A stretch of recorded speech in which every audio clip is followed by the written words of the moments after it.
everybody. Happy Morning. Thursday and welcome to our online Tea and Toast. My name is Georgia and I'm a conversation starter at the Yard.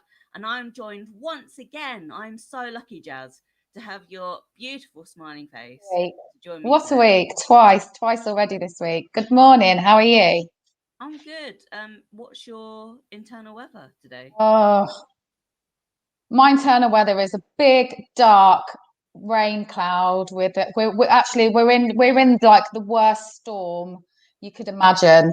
So for anyone watching, you're probably thinking, this looks a bit weird. Jasmine does not look like she's at the Yard. That's because I'm not. That's because yesterday my daughter's class got a positive COVID case Mm. and they're in isolation. So I'm back at home. So although as a family we don't have to isolate and she does, she's 7. So I can't leave her at home. So, in essence, I'm isolating as well because you can't just leave a 7-year-old at home to fend for themselves. So it's actually really, really sad. I mean, we got the call at about 2:45 yesterday afternoon, and yeah, I mean, I was gutted. And then Mabel was very, very upset, and she literally came out crying her eyes out. She loves school. It's like the last week. It's all the fun things they get to do and spending that time with their friends, and it's just like that, done. Yeah. So Saw, yeah, I saw that you'd actually posted something about it wasn't that long ago, was it? You posted something that said like, or every parent is yeah, I just jinxed it. I praying. jinxed it. I did it Yeah. yesterday morning. I saw this Mm. little like meme thing that said like, every parent, we've just got this, we've just got look, we've got to get through one more week. Every parent is just dreading that ping on your phone. Please don't let it be the school. And I just went and bloody jinxed myself because I posted that at about 10 in the morning. And then, yeah, we got the phone call in the afternoon. So, I mean, like some of the mums were taking the mick out of me saying, you jinxed us. It was you. I was like, I know, I'm sorry. Oh. I mean, my kids actually don't break up till Tuesday. I know a lot of schools are breaking up on Friday. So her isolation ends on Monday night. So she can go back for her last day. But my concern is obviously my son, Henry, he's in year 6. He leaves primary on Tuesday. Um, they've got a prom planned. They've got a production of The Lion King they've all been working on. We've got a leavers assembly that the parents are allowed to go to. So I'm literally on tenterhooks, just praying that year 6 get through till Tuesday. I think the problem is at the minute that I was just saying to you, Georgia, weren't I, before we came online? Having so many friends that are parents and different schools and different age children, it's COVID is spreading like wildfire. I don't know any parent or any school that currently don't have 1 year or one class isolating because someone's positive. I mean, to date, from everyone that I've spoke to, none of the children are ill. Most of them are asymptomatic, which is, Right. great, obviously, because we don't want the children being ill with it. But it's the knock-on effects it has on everything else. I'm lucky that I'm in a position that I can stay at home and work from home Yeah. and look after Mabel, but there's many that can't. You know, what are parents supposed to do when they're getting that phone call, your child's got to isolate for the next week? And when parents need to work, or if you're a single parent family who's the only one bringing in the income, and it really does have such massive knock-on effect on everything. And it's worrying me in the sense of how quickly this is spreading around our schools. It's a nightmare. In all honesty, as a parent, I can just sit here today and say this is an absolute nightmare at the moment. I mean, I know it's going to hopefully improve with the kids breaking up, but then you're going to wonder, how many people are going to have some part of the school holidays affected if they get pings, because all it takes is for someone to test positive a couple of days after we've broken up, then we'll be track and trace by school because that's what they have to do. So potentially this could be quite a ongoing thing, and it just feels very, very stressful. I was speaking to someone yesterday, a parent, and they said they feel, this time last year, obviously we'd come out of sort of massive full-on lockdown, but I remember Mabel went back to school, but Henriette never went back. And it felt like at that point, as a country, we were in a worse position with COVID. Yeah. You fast forward a year and we're doing a lot better, i.e. vaccinations wise, but the testing and the track and tracing and all of that now, and all the children having to isolate, this is so much worse now than it was last year. So many more people are being affected, and it's just, sorry, now Mabel's just asking me if she can have something to eat, although I just said to her, you're not to interrupt me, I'm working now. Yes, mom, I won't. She's still asking for something to eat. See the dilemmas I'm putting up with here. Yeah. But yeah, going back to what I was saying, it is, I know It's it sounds really, it is heartbreaking. And it's really what's the word I want to use? Like disruptive to their learning. And I know this last week is more about the fun stuff and it's not quite as important, but loads of my friends' kids have been in and out of isolation because of a positive test in one of their classes in different schools for months, and it's really disruptive. We've got to get to a point where, you know, we've got to live with this. You know, I wish that we were at a point where I could just lateral flow her every morning, and as long as she tests negative, go into school, which is what will happen come the 16th of August. But that feels like it's over a month away yet. Potentially, a lot of us could be, especially us with school children, could be in and out of isolation for the next 4 weeks. And it's a lot. And I mean, I cried yesterday, in all honesty, and I know it sounds really dramatic. I cried because I felt gutted for her, felt gutted for me. I'm stuck back in the house again. And, you know, as you guys know, we've only been out of isolation for 3 and a bit weeks from when my husband had COVID. So it's just rubbish. So sorry, I've gone on a right old rant there, haven't I? But no, it's obviously a massive thing going on in my life at the moment. Yeah, and I mean, you're speaking, you know, as a parent and from the perspective of a parent. I'm not a parent, so I can't Yeah. possibly, do you know what I mean, say like, oh well, you know, and kind of give that opinion because it's not something that I've personally experienced. But Yeah, when I sure. speak to you, and I can just hear the heartbreak like in your Mm, voice and when mm. you're talking about the kids, Yeah. and it really just kind of goes to show, in my opinion, how little support parents Mm. have in this country in general, but Yeah. specifically because of COVID. As you say, like if you are a single parent or you are a parent who is the breadwinner, you know, you have to bring home the money and your Mm. kid tests positive and you've got no other options. What can you do? Like what is there for you to, where's the support for you to do that? Exactly. And you know, I'm not quite sure where it stands sort of government support wise, but is there that support? You know, if someone goes, if a parent has to go, right, okay, I can't now work for the next week, and your work go, okay, well, I can't pay you for the next week. Is there immediate funding that this parent can tap into to be able to feed her children, to pay her bills, and or his, you know, like I said, I'm lucky I'm not in that position. I can work from home, and you know, my husband's still out of work, but there's many that aren't, and Yeah. it's stressful enough going through all of this and being told your child's got to isolate, but then having that financial stress on top of that, it's a lot, especially when you know, as a country, we're opening up next week.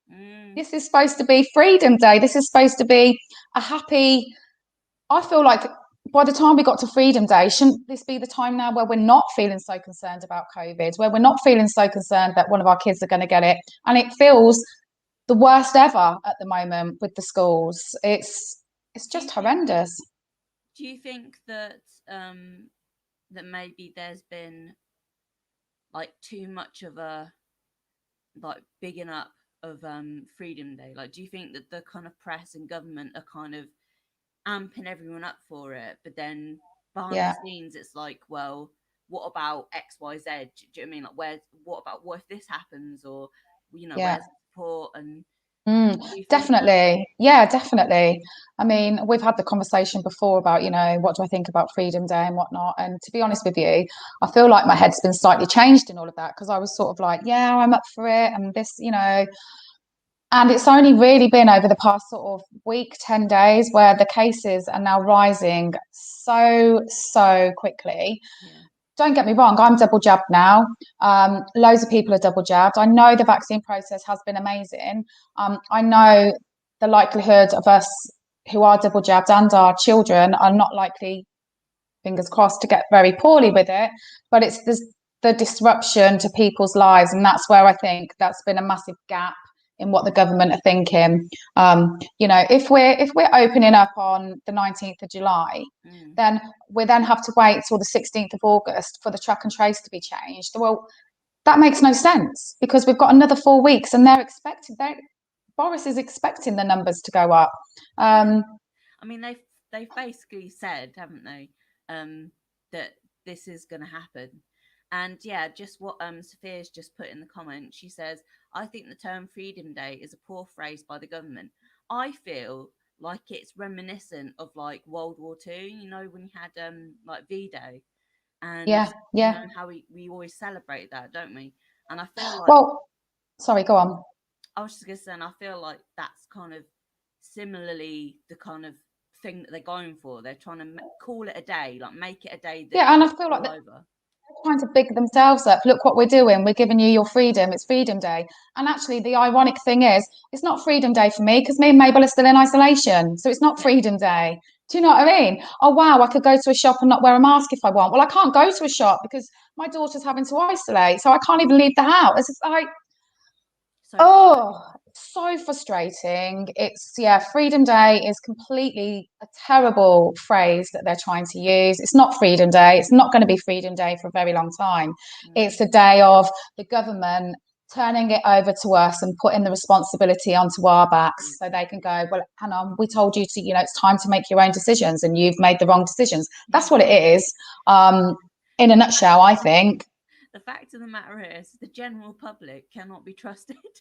Like in general, I mean, I've made my personal opinion on this very clear. But like, say with Brexit, for instance, Mm, we had a lot of people who sort of have said in retrospect that they felt really misled yeah, by the campaign of Brexit. So even if you massively. were a Brexit voter, that doesn't necessarily mean that you stand by all of these opinions and kind of the negativity that has come after it. Yeah. But I feel like it's that kind of thing. It's like they're kind of going, oh well, you voted for it now. Like you wanted freedom, there you go. Mm, If you all end up in hospital or yeah. whatever, then that's it's kind of like Well, it's terms like of this. endearment. It's like they're washing their hands of it. It's like, Yeah, right, there you go. We've led you for the past 16, 18 months. Right now, it's time for you guys to make your decisions. And when there's perhaps the NHS becomes overwhelmed again, although they're saying they don't feel it will, I'm not so sure. I yeah, don't know. It wouldn't surprise me if it did to a certain degree. But then the blame is going to be on us, and that's the game that they're absolutely. playing. Yeah, definitely. And Sophia's just asked, where do you guys stand on wearing masks after the 19th? So where do you stand, Jazz? So I will definitely still be wearing a mask when I go shopping in a supermarket, anything like that. Very rarely use public transport, but if I did, I would definitely wear a mask on public transport. Um, I'd also wear a mask if I was in a scenario where I was with someone who felt more comfortable with me wearing one, if that was their preference, because I think we need to start thinking less about us and more about other people in the sense that, they say the whole thing with the mask, it gives more protection to other people than it does yourself. Mm, So if someone was vulnerable or if someone was in, the category they haven't been able to be vaccinated because of health concerns, and I was asked to wear one, I'd be more than happy to. I feel like we've got so used to wearing them now. Don't get me wrong, I hate it, makes my face all sweaty. I've never had so many bad spots as I've had in the past year and a half. I feel like I'm a teenager again because how it all. But at the end of the day, if it saves someone from catching this virus and being ill, then I think it's a small price to play. absolutely. And I completely agree with you. I think I like I feel like we should keep many of the things that we have now as the way that they are. So I still think that we should wear masks in like public, Mm-hmm. especially in contained areas like on public transport. And I also really like the idea of keeping table service, I where you do. can just order everything from your phone and then the person just comes over and drops it off to you. And that's not only good for in the sense of like COVID and being safe in that respect, also people with anxiety, people who have disabilities, people who actually would really benefit from being able to. It's more accessible. Yeah, Um, definitely. I don't think that's a bad thing at all. yeah, so it's things like that I think that we should just keep in Yeah, general because I feel like it's just so much better. yeah. I mean, I don't know about yourself, but I mean, with this opening up day and whatnot, I mean, I keep thinking to myself, nightclubs, all these people, younger people, probably haven't been vaccinated, probably definitely haven't had their second one, are going to be going to nightclubs without any, there's no mask wearing going to be required. Yeah. Um, and huddled together on dance floors, and you know what it's like in a nightclub, how sort of rammed they can be, and that that concerns me. I can't Well, see how 1 week, hang on a sec, we've got to be mm, 2 meters away, and a week later they can all then come to it. That I have massive concerns over that, to be honest. It scares me in how that could potentially, I think we're just asking to just spread. so there was this advert I saw yesterday and it shocked me to my core, Jasmine. So Mm. the advert, it kind of shows these like young people and they're like in the club, and then there's like a few scenes of like, people kissing, people cuddling, getting together. So I was thinking this is Durex or something. I was like, oh, this is a Durex advert. So and Yeah. then you get to the end of the advert and it's actually NHS, and it was an advert to Oh, get the jab, and I was really shocked. I've not seen that.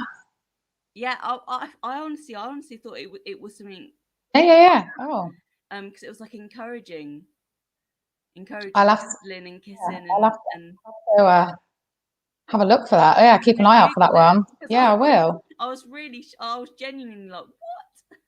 Yeah, Oh, it's very strange. oh yeah. So Sophia's just said, I think there are many things that we have learned and gained from the pandemic that I think have been a positive thing, and I hope go forward. Mm, definitely. I mean, I can't remember. I was talking to someone at work about it. I can't remember if it was on a tea and toast, or I can't remember if it was just a chat at work. Um, but I was saying, I mean, pre-pandemic, we all knew how important it was to wash our hands and things like Mm, that. But having had the mask wearing for such a long time last year and being in lockdowns and being restricted, it really made me realize how germs are spread so mm, quickly and so easily. And what I mean by that is the fact was like me and the kids. Sam still obviously works. He has a key worker. Me and the kids during that whole time until the kids went back to school full time in September, we didn't have a cold. Hi, Bianca. Hey, Hello, Bianca. hello. We didn't have a cold. We didn't have a sickness bug. We didn't have any of the things that normally go round. Um, and you just realise that how what spreaders we are. And I know for a fact that me now going forwards will make me so much more conscious of, I will always now continue to anti-vax, Yeah. always. For little things like that, because it's yeah, it's just I it think has made us. the most important thing I think people need to be aware of is still wear your masks. Just We've because you just had don't that have to, conversation. you would still wear them. And also, Yeah. like one of the things we'll be doing at Community Courtyard at the yard is we're still going to do the taking temperatures, because whilst we know that young people are mostly asymptomatic, so they're spreading it without us even knowing, yeah, the little rascals. Um, it will also help in the winter when some people don't know they're feeling unwell. Do you mean it can Mm, only help us take a kind of more kinder way of treating each other? So it kind of makes us be a bit more responsible. Like that saying that says like everyone's your brother or sister. Yeah. mm, Yeah. And so you should look after each other as if that. I think that COVID, when we wear our masks, we're not always doing it for ourselves, are we? When we vaccinate, when we're doing the hand washing stuff, it's not just about us, it's about Yeah. our, someone else's gran. Do you know what I Yeah. mean? And I think that COVID and that whole thing has enabled us to be a bit more not what's in it for us, but how can we help other people? yeah, we just said Yeah. that, and we were just talking about in what scenarios would you still wear a mask, and obviously I said like the standard transport, shopping. I said, but also if you're with someone who is vulnerable or hasn't been able to be vaccinated due to medical reasons, I would still wear my mask to protect them, because it's not just about you. The other thing that I think I used to say to people quite a lot on when we did this online, when we were all online, yeah, let's hope we don't get to be all online forever again, but is there a cow between you and the person in front of you? So you're not a chicken, but a cow. And it feels like when I go out sometimes, I was walking down Gold Street, even last night, about 8:15, because we had our open youth group and was doing some stuff with them. It was packed. No one's looking out. No one's keeping out of each other's way. And so I don't know whether you've said this because I wasn't able to see you at the beginning, but what I've heard is that we've got, I don't know, 50,000 roughly people a day catching COVID, 30 to 50. They're expecting over 200,000 people a day to catch COVID through August. Do you know what I mean? Now, they might not all die, but they probably will all need some medical intervention, a big chunk of that. Do you know what I mean? So this version is so contagious. One of the most important things to do is keep away. Yeah, remember, not everyone's your mate. Stand back. Yeah, well, we were just saying, like, just in relation to that before you come on, we're just saying about how rife it is in the schools at the moment. It's going through the kids, and a lot of them, like you said, are asymptomatic. They don't show any symptoms. They're not really the ones that my parents' friends and whatnot. They're ill with it, but like you say, it's the contagiousness of this one and how fast it's spreading, and people are going down like that with it. And also, I think sorry, Georgia, I know I don't get a chance to do these very often, so I have to quickly get in, don't I? Blah, blah, blah, blah. Okay. But the other thing is that it's all very well us being like this in the summer when we get outside and people aren't too bad.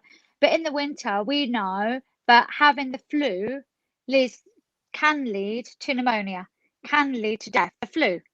So people die from the flu.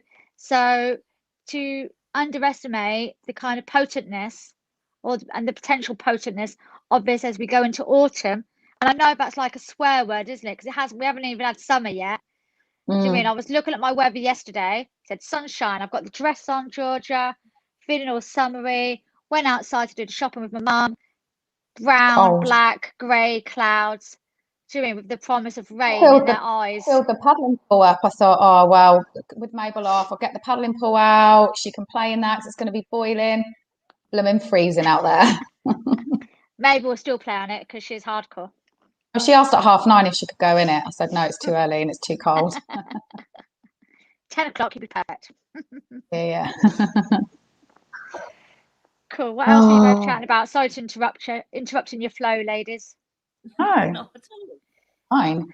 Well, we were just talking COVID, weren't we? I mean, like the creator educators comment there, it goes back to this idea of herd immunity. And it's just scary how it's going to...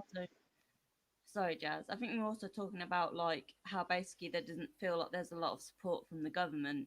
And I was mentioning about how I don't know if you've seen it, Bianca. Have you seen the NHS advert for the jab with the kids? So they're like in the club and then they're like kissing and they'll be like, "Oh, be safe." I thought it was Durex, and then it came up at the end like NHS get your jab, and I was like, "What?" Yeah, Jazza, don't worry about Ralphie in the background. I'm glad it's not my beagles. I remember doing a teen toast once with Sophia back in the day, and Freddie, sorry, Jasmine, you might not have heard me. I said to you, don't worry about Ralphie in the background woofing. It's not a problem. I remember doing a tea and toast back in the day when Freddie came in. I'm trying to ignore him. You're trying to be professional, aren't you? When you're doing, hello, good morning, I'm fine. And Freddie came in and had this like pile of like boxes, but they were like all my paperwork. Kind of did like a power jump onto them, splattered everywhere. So all you could hear was like crush, crush, crush, crush, crush. And then Freddie thinking that maybe this was a toy, and then non-stop Freddie woofing. And whenever I do story time, there's a good chance that before my beagles, Charlie and Freddie, are quiet. After story time, they're quiet. But during story time, not quiet for shit. Woof, woof, woof. Do you mean play with me now? It's just how pets go, don't they? They kind of have a sixth sense. But when they can be naughty and not get like that evil stare that you can do when you're offline. I like that about pets. They're funny. It is good stuff. How's your story time going, Georgia? My story time's going good, I think. For people who don't know about it, what do you do? So every Monday, I do a story time session on Zoom where I get just like a group of us, and they kind of sit around with their tea and their coffees, or maybe even a cheeky gin and tonic, and they'll just listen to it, reading out on our story. So at the moment, I'm reading out Six of Crows, which is magic. Lee Bardugo, who is the creator of the Shadow and Bone series on Netflix. So if you watch Netflix and you're into like fantasy and all that, you would absolutely love this book. And yeah, everyone's loving it. Yeah, I know they're loving it. I think they're loving it more than they've ever loved stuff when I used to do it, Georgia, because every week I'm like, oh, Georgia, you've read it really well. I'm like, yeah, you didn't say that to me.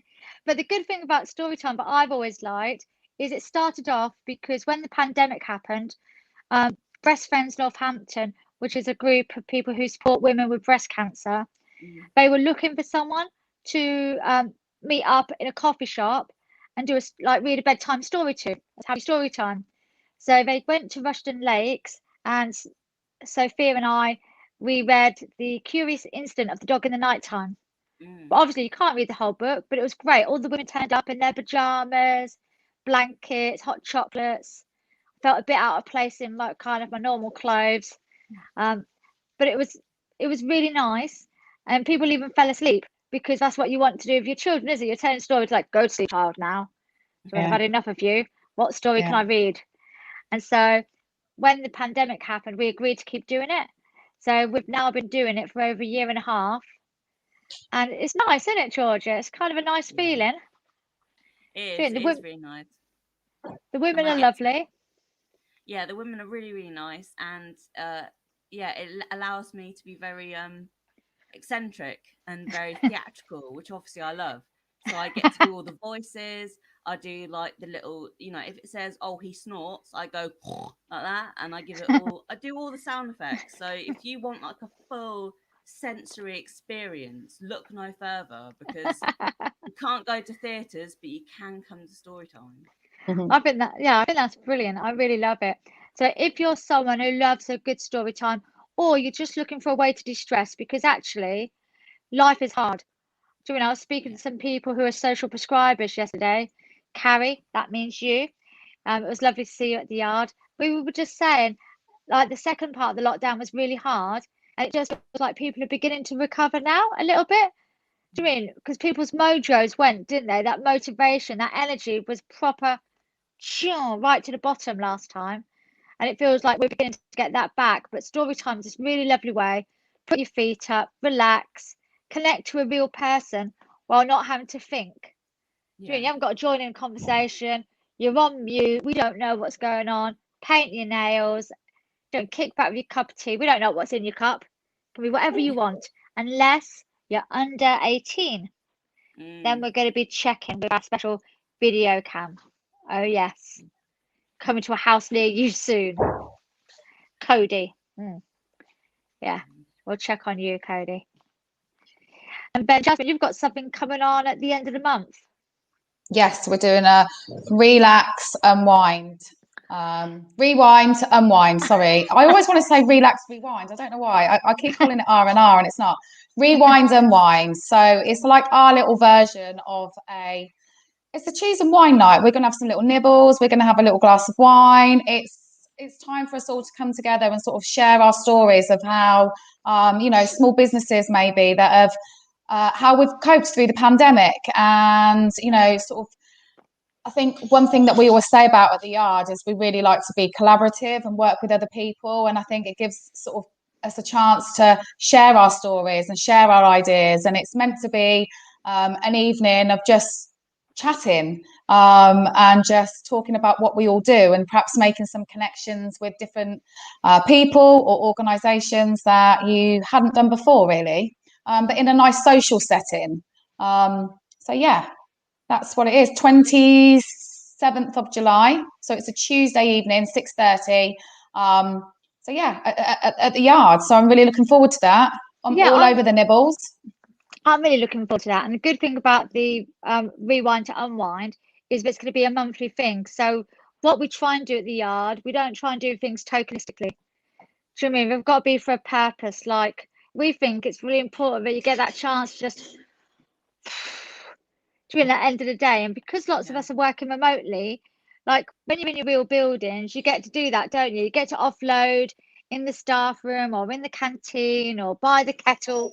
And Yeah. we're all by our own kettles now. When you want to do that moan because your computer's crashed or you've lost all your work or that customer's been a right pain, you don't get that same instant kind of conversation. So it builds up.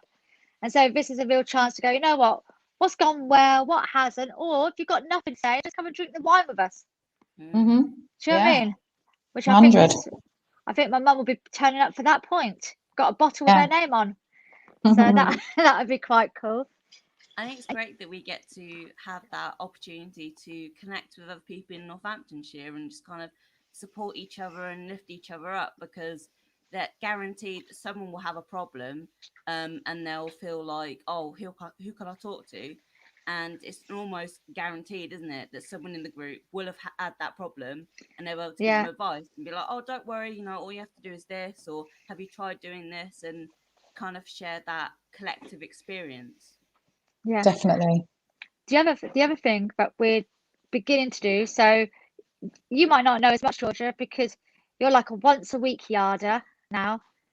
Do you mean because you're like our, with Steve, you're both our online experts, aren't you? Managing the digital content for us. But Mm. downstairs in the yard is kind of almost done. So the only thing that we're Ooh. missing downstairs is like a clothing rail. So that if people want to donate clothes, especially for the winter, we'll be looking for coats for people. Do you know what I mean? So that people can stay warm. We've got our shelves up now, so our own little swap shop. Do you know what I mean? So maybe there's something that you want to donate so that you can borrow something particular. So you can do a shout out there. We'll be filling those shelves up. So if you need something. So for example, if you like taking your kids to the park, but you want to have your own picnic set, that's a great place to go because we'll be having some parky stuff, doing some picnic hampers and all those kind of bits that you can get involved with. So Oh, Mm. I know that Luke's sourcing out some sporty bits, but because downstairs almost done, or is done apart from that one rail, we've now been able to get other organisations to use the space when they want. So we've been having MenCap in there, which has been really lovely. So for those of you who don't know, MenCap's an organisation that works with young people who've got additional needs. But we also got contacted by Healthwatch Northampton. So they're doing a focus group for young adults 18 to 24 who have had an experience with CAMS, the mental health mm, service. So it's like a yeah. focus group. So they were looking for somewhere to use because actually there's just not the buildings in the town centre for people just to get Yeah. together at a Mm, reasonable rate. So we don't Yeah. charge all organisations because we know like some community groups haven't got any money. Yeah. But so we've got them using it next Friday. And then I was really pleased that we got a phone call from Voluntary Impact Northampton, and they're actually using it on Tuesday, the whole build, like the whole of downstairs for the morning, for their team building. Oh, So how nice. so how fab is that? But we're able to offer that space because that's what Yeah. collaboration is about, isn't it? It's Yeah. about making good ideas great, sharing spaces. So we're Mm. looking forward to them having their very own yard lock-in on Tuesday for the day. I think only if they're on good behaviour do we let them out. I can't remember the team rules for them, but that's quite good. The other exciting thing that's happening at the yard, but I don't get a chance to see you two, so it's nice to be able to just jump on and tell you about, is we've got Joey, who is one of our students from Everyday English, because obviously we work in partnership with them teaching the ESOL. He is going to be doing our decking for the garden. Oh, awesome. oh, So he's cool. going to come out at some point today to just finish off the measuring. So we've got the That'll be good. actual dimensions signed off. So those of you who don't know, Mm. we've got a brilliant mural on the back of the wall. And now we're looking for how do we get plants all attached to one side so it feels a bit Mediterranean. We can get some of those Yeah. bumblebees back into the garden, ready for our kind of end of year barbecue, which is what we need. We need a Yeah. reason. So one of the rewind, unwind.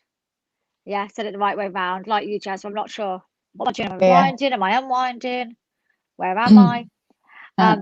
Can be a barbecue. So I think that'd be really quite cool.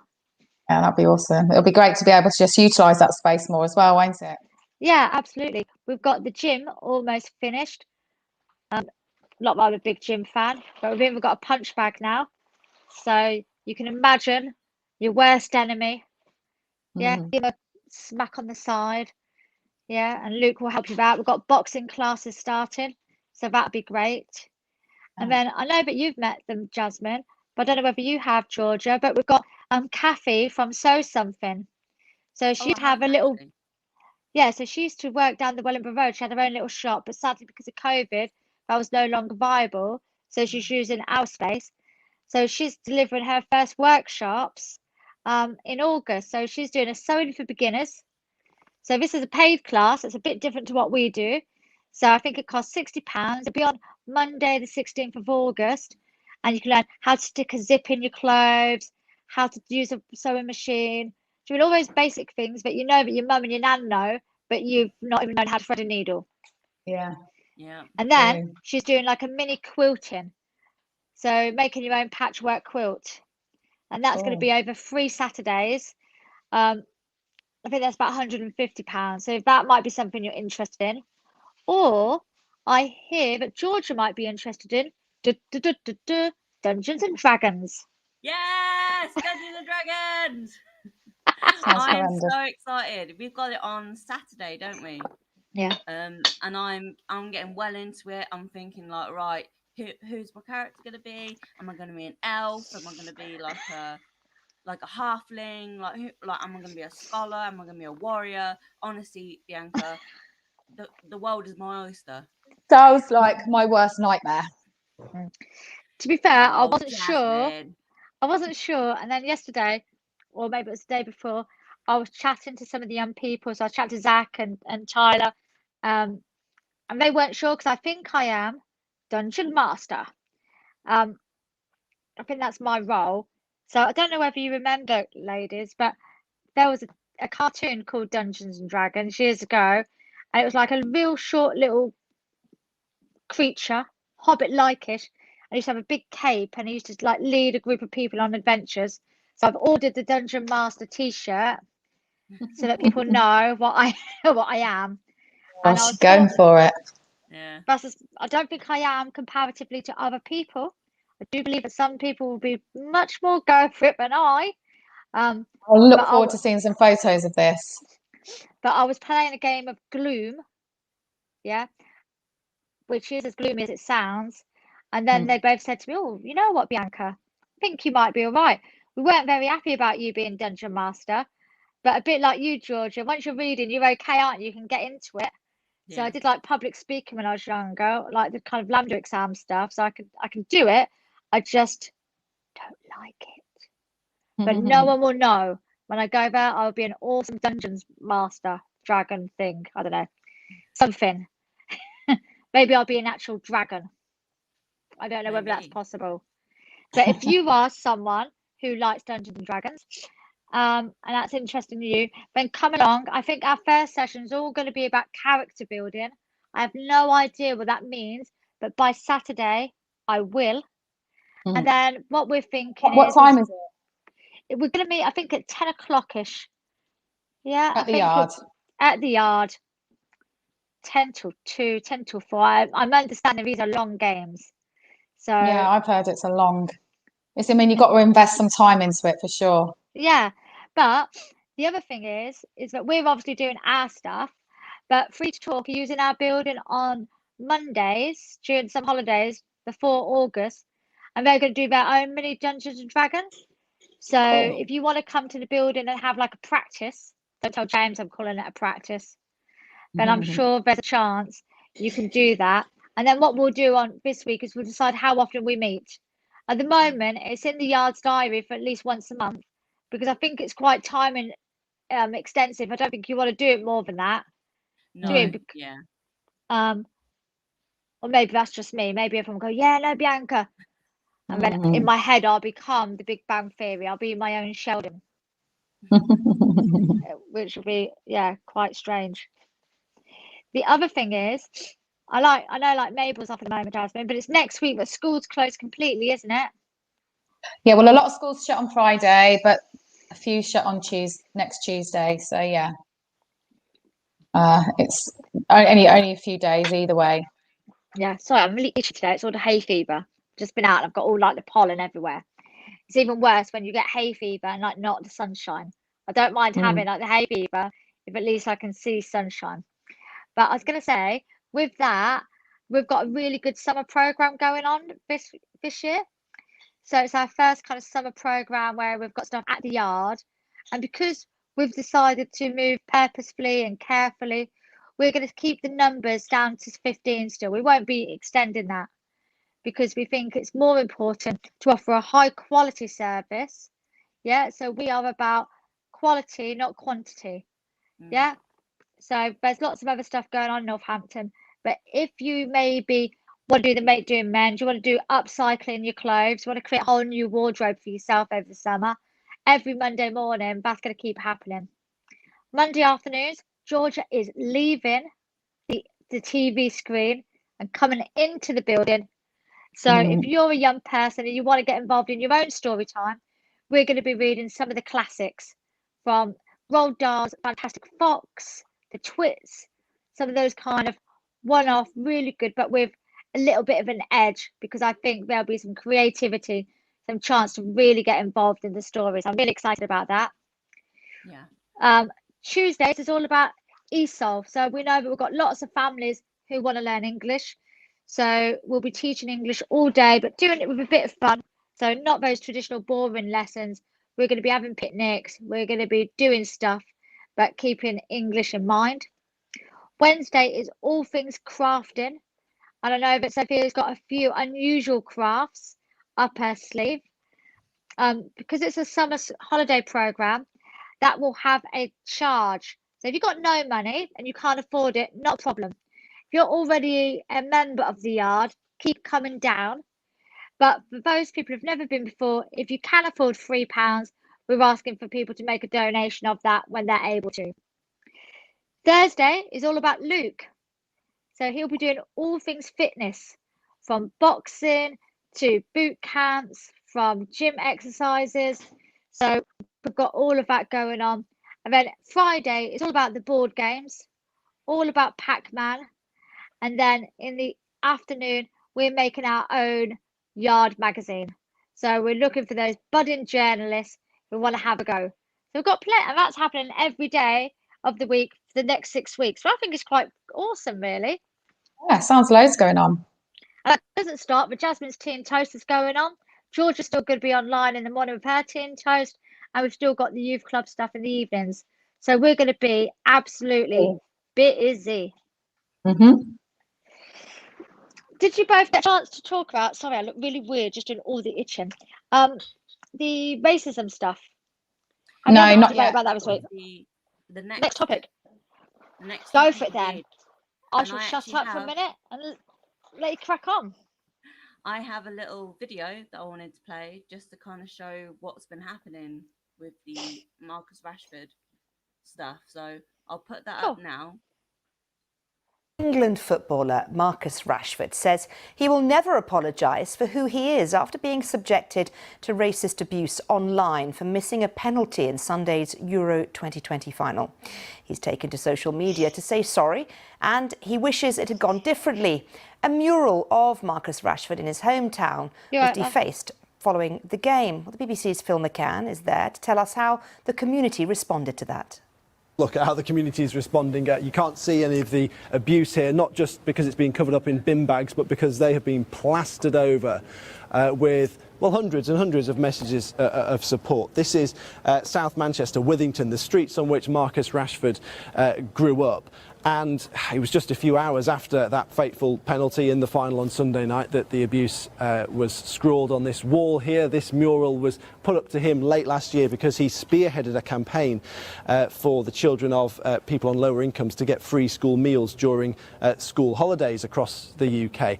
It was also abuse that Jadon Sancho and Bukayo Saka, his teammates, received online. And, well, you can see the outpouring of love for them here. In fact, all three of them, we love Rashford, Saka and Sancho.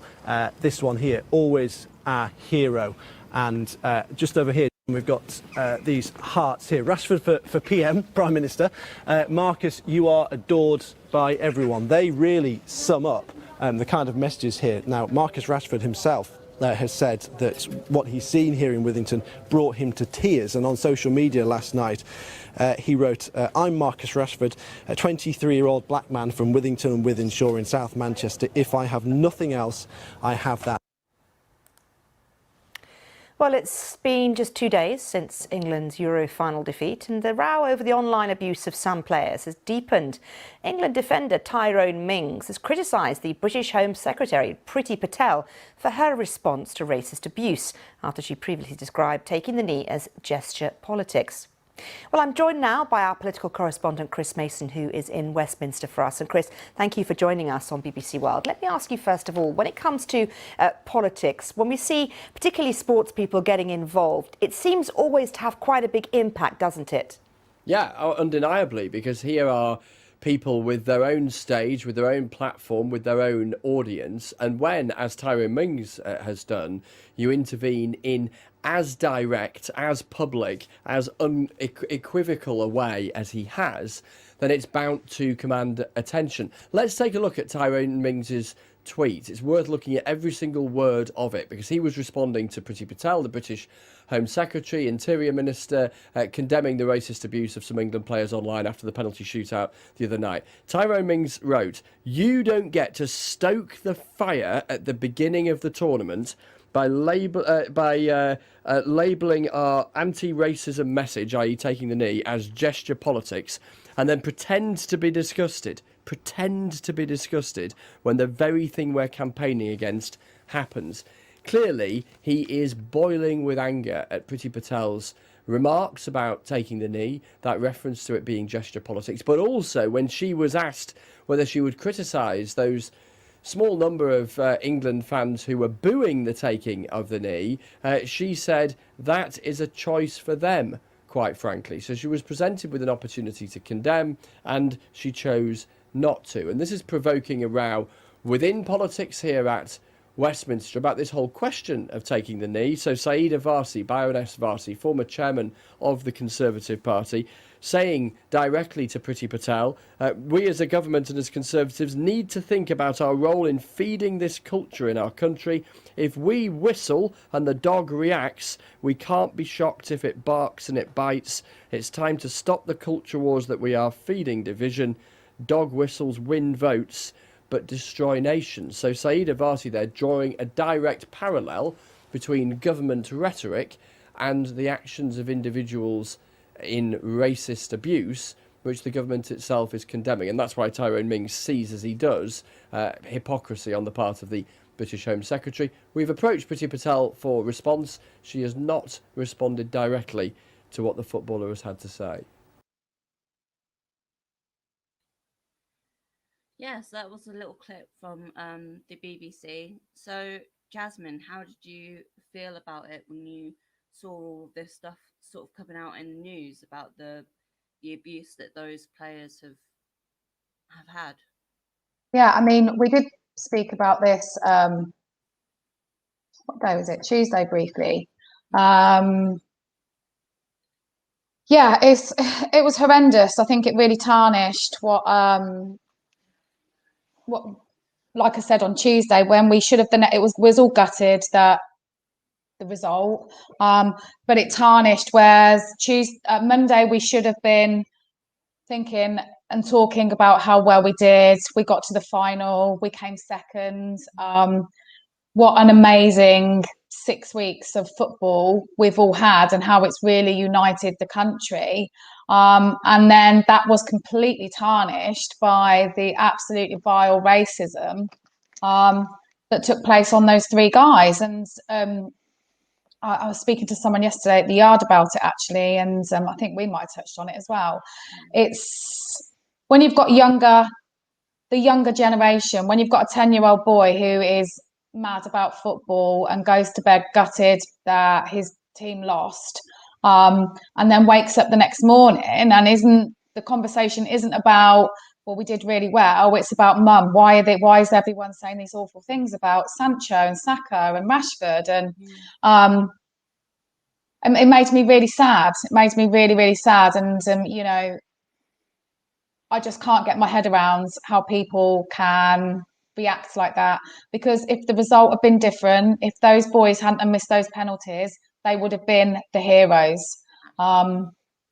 It's just disgusting. There's no other word for it. But something has to change. It can't carry on like this. We've got to do something about it because it's just not acceptable.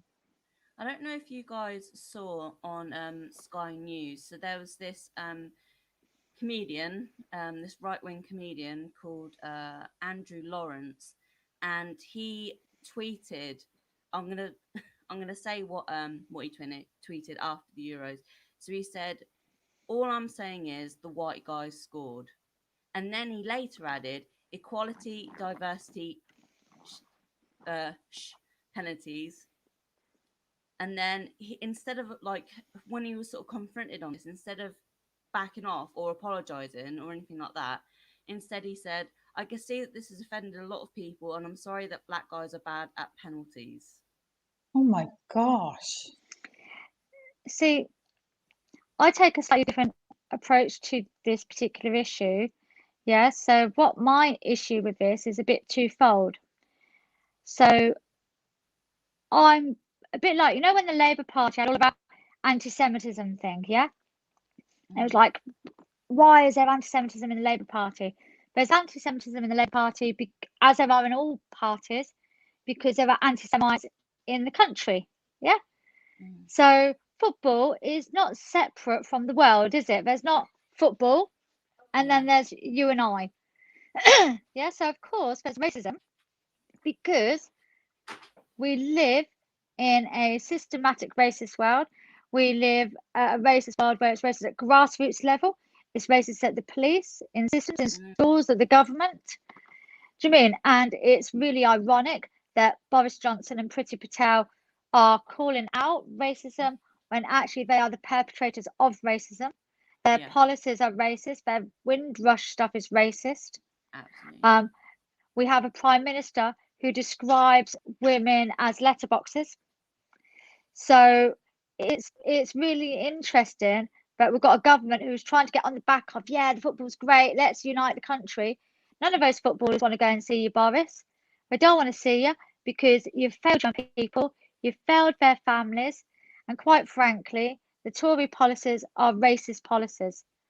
So our issues don't belong in football, they've got to be everywhere. So I know that then on the next day following the football, not only were those three footballers having really terrible tweets and stuff, but that was kind of counteracted with a lot of love. Yeah. So the love for Rashford on the mural, the people were sending tweets to counteract it. But for ordinary black young people, for ordinary black members of the community, they were subjected to some horrific stuff.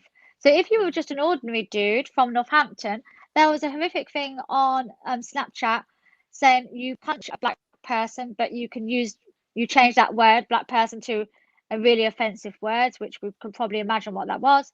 5 points. Do you mean? And there was like different levels of things that you could do to black people, down to lynching. Yeah, lynching was 500 points, and it was a right-wing extreme position inciting racial hatred. Now, I know of young people on that day who did get punched by white people as a consequence of that, because we had them turn up at the yard. We had an 11-year-old who had been physically assaulted by a white adult near the train station, which is hideous. So for me, my heart goes out to anybody who experiences racism, but I do also think that there's a difference between how you can deal with it when you are a multi-million valued person in a football where you've got those supporting people around you, to someone who's living in relative poverty and is feeling pretty hopeless anyway. Do you mean? So I think it's got that double-edged sword, hasn't it? Because those footballers represent hope, but I'd like to hope that the things that are hopeful is that you can be whatever you want to be, not just a footballer, because that's that stereotype as well, isn't it? What can the black community be? Doing beauticians and athletes as if they're not good at anything else. Scientists and doctors and lecturers and doing the list and lawyers. Doing so, I think we've got to see a real change in our narrative about things. I also would like to hope, and I think this will be really interesting, will the England football team get behind the women? So we've got the Women's Euros next year. Doing now the women, apparently, because I'm not a big football fan, I feel like a bit like the IT crowd if you've watched it. When I'm watching football, I'm like, oh, look, it's kicked the ball. Well done. That's very interesting. Oh, look, some other dude's got the ball now. Yay. Now they've kicked it near the goal. Suppose I should clap. I'm that kind of participant. So I'm really hoping that they get behind the women, because the thing with identity politics is that it doesn't link things up. Yeah, so if they can be oppressive to one group, they can be oppressive to everybody. Yeah, so it's really important that we show solidarity across the board.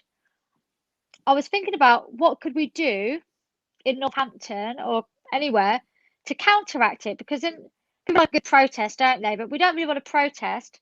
We want to bring people together. So I thought maybe like during the holidays, maybe we'll have like a people's picnic, where we encourage people to bring food from their own country. So we can all try new things, get together, learn new cultures, bring different music. Do you mean? I love listening to Latino music, and I love R&B, and I love jazz, and I was listening to I was teaching a Turkish lady the other day English, and some of her music was fab. Do you mean? So maybe we can have like a cultural music food day. It's really difficult. Because you've got younger sisters, Georgia, what did they think about it all? I haven't really spoken to my sisters since the match, but I know that they were out. Two of them were out at the pub on that day, and they said that that it was a really like positive atmosphere.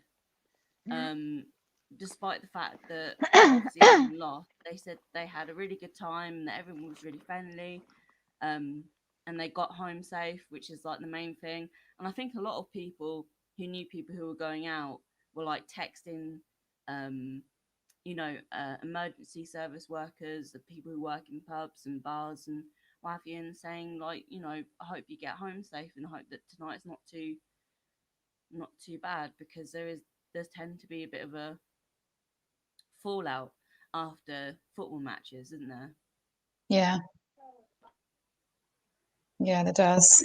I mean, there was a lot of violence that night, but I think there would have been violence even if we had one, because I think that's when the alcohol comes into it and people make silly decisions, to be honest. But obviously, it's probably a lot worse because of the result. Yeah, because we know, but when football and football is one of the few sports that this is associated with, win or lose, women are losers in this in terms of domestic violence. Yeah. Do you mean? I think it goes up 20% when we win, and it goes up 35% roughly when we lose. That's horrific. The other thing I don't know whether you both saw was two things. I saw Sky News, which always distresses me because I don't really like watching Sky News. But at the actual stadium, they showed the Italian supporters who were like all happy and doing with their flags. One of them had a flag that said, Megan, you can join us. Do you mean kind of go challenging the racism there? But when you looked at the English people, there was this, I don't know, middle-aged-ish. I hate saying that now that I'm in my 40s, because I think to myself, well, I'm not that middle-aged woman, people say. But a bloke was doing coke off his hand. Dude, you couldn't have got two different things. They showed you like Italians watching the football outside in their big area. Perfect. You saw it in England at Trafalgar Square, and you saw a man with a flare up his bottom. Do you mean the amount of rubbish that was left? Do you mean and the fans who were trying to get into the stadium? But that's why the England fans are known as hooligans, and that's why they don't like England, because we, as a nation, our fans are predominantly known as hooligans. Yeah, absolutely. And I think the older generations are that kind of violent hooligan, isn't it? And then we've got another generation that kind of connects to those, which are the racists. Do you mean? And I think that it's really a good sign when we say to people, if we see you being racist, you're banned for life. Mm. You can't go to a football match and be racist. There's no point. Do you mean you can't do it? It should be a zero tolerance to racism, but it should be like that in everything.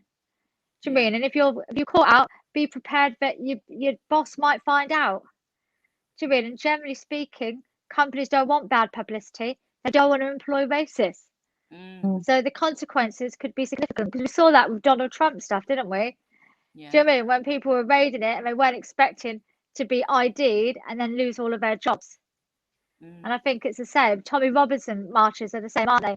When you see all these people bigging it up, well, you're not so hard when someone takes your photo, they ID you, and then you get told off by your boss and go, I don't want your services anymore. But I thought a criticism of that was that, I don't know whether you agree, I was surprised there was nowhere to watch it outside in Northampton or some of the cities. Maybe and it's not like they didn't know this event was happening. If we'd had screens up in every place, not so many people would have travelled to London. Mm. So considering we were still in COVID regulation times, I thought it was a really missed opportunity for like local communities to be able to get together. There was nowhere in Northampton. We could have done it in the Market Square. Do you mean? And actually celebrated something together. Do you mean? And so why does it always have to be so London centric? Mm. Do you mean? What happens if you're a person on your own? How did you get to watch the football? If that was something you wanted to do? Yeah. Do you know what I mean? Those times remind people whether they've got people who they can kind of hang out with and love and, do you mean, be friends with, or whether they're particularly lonely. And at the moment, we also know that as well as a COVID pandemic, we've got a loneliness pandemic. Mm.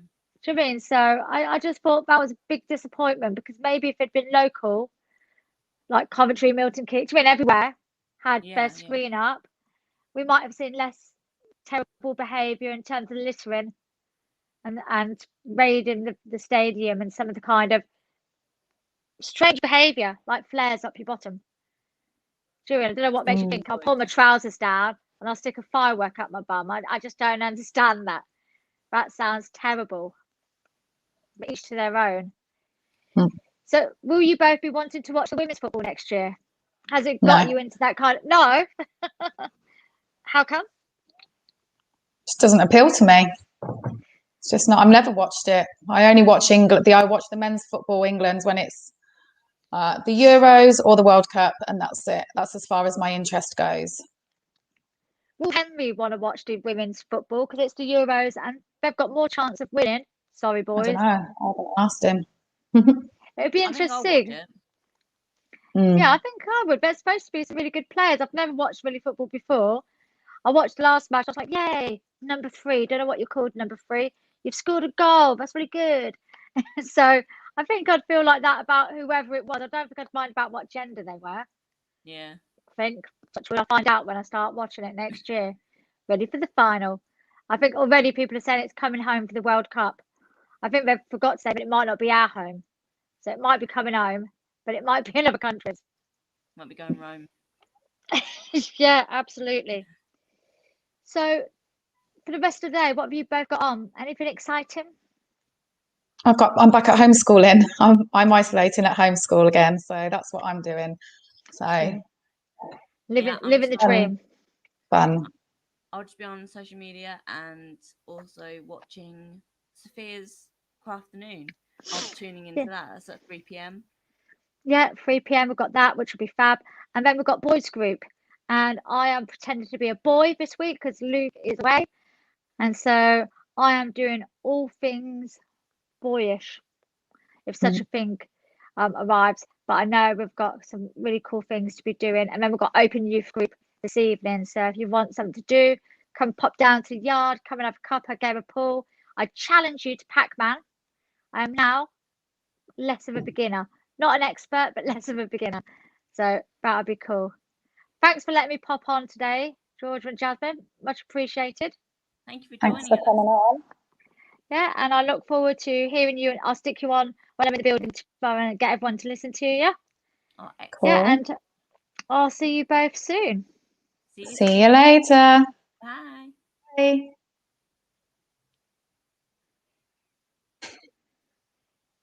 Go. Oh, you've been...